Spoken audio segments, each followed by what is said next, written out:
project of building a new track is gathering momentum. I've drawn it out in paper, getting that drawn up in a file, a CAD file. It's not easy to do. I don't really know anyone that can do that. I have to go back to the old way of doing it myself. I picked up a piece of MDF from Bunnings this morning, which is 2.1 by 800, I think, which was an offcut, so it cost me a couple of bucks, which was great because I've got an idea to route the digital aspects of the new track first, so it's a nice flowing corner with transition to lane changes. So I'm going to practice on this piece with this idea I have, and if it works, it works. If it doesn't, it doesn't. No loss really, because it's just a test piece. So if it works, I'll incorporate that in a new build, which will take a little bit longer.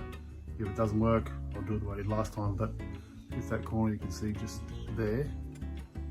What I didn't do, it's got two lane changes, one there which is good and smooth, it goes from the inside to the middle lane, and then the one here goes from the middle lane to the inside lane.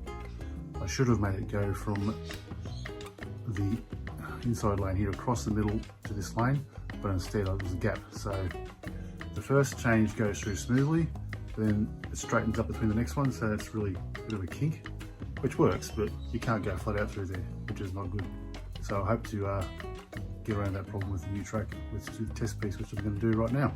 So got the wood outside. I'll grab the router, the pencil first, and draw it all out first, and then get the router out and see how it comes out. Let's go.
Okay, so I redesigned the track. You can see the inside, the outside borders and the three lanes. It's getting a bit dark, so what I'm going to do now is draw the race line onto the digital component.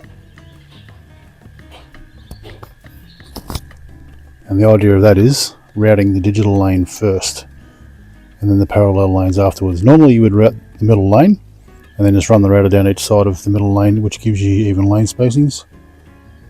But I'm going to try something a little bit different. See how it goes.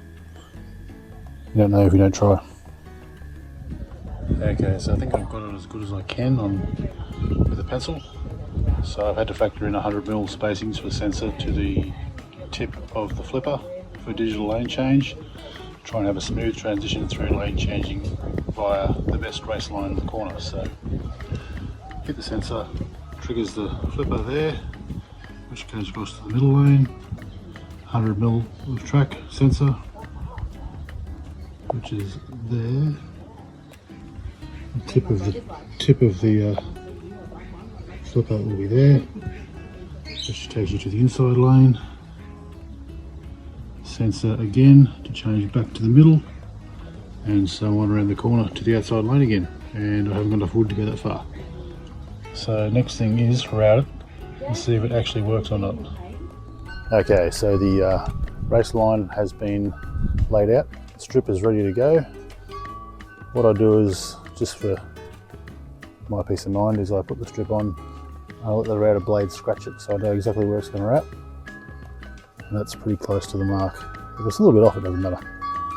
As long as it's not like an inch or two away. So let's go and do it.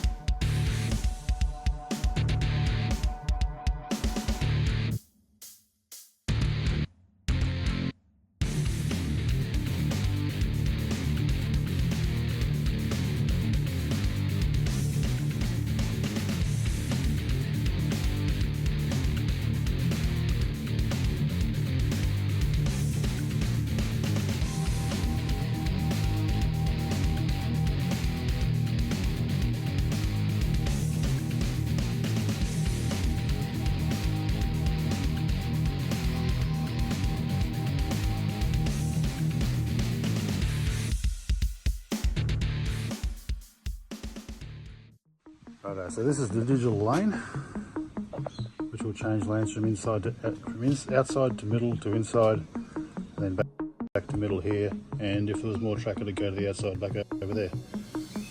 First time around the router through it, only had every second nail in, so the flexi strip actually moved a little bit away from the ideal line. So I added the extra nail hole to give it extra rigidity, and I ran the router back through it again, so it's made it a little bit better, but it's no big deal because it's a test piece anyway, so best to get it right before the actual track build. Anyway, onto the parallel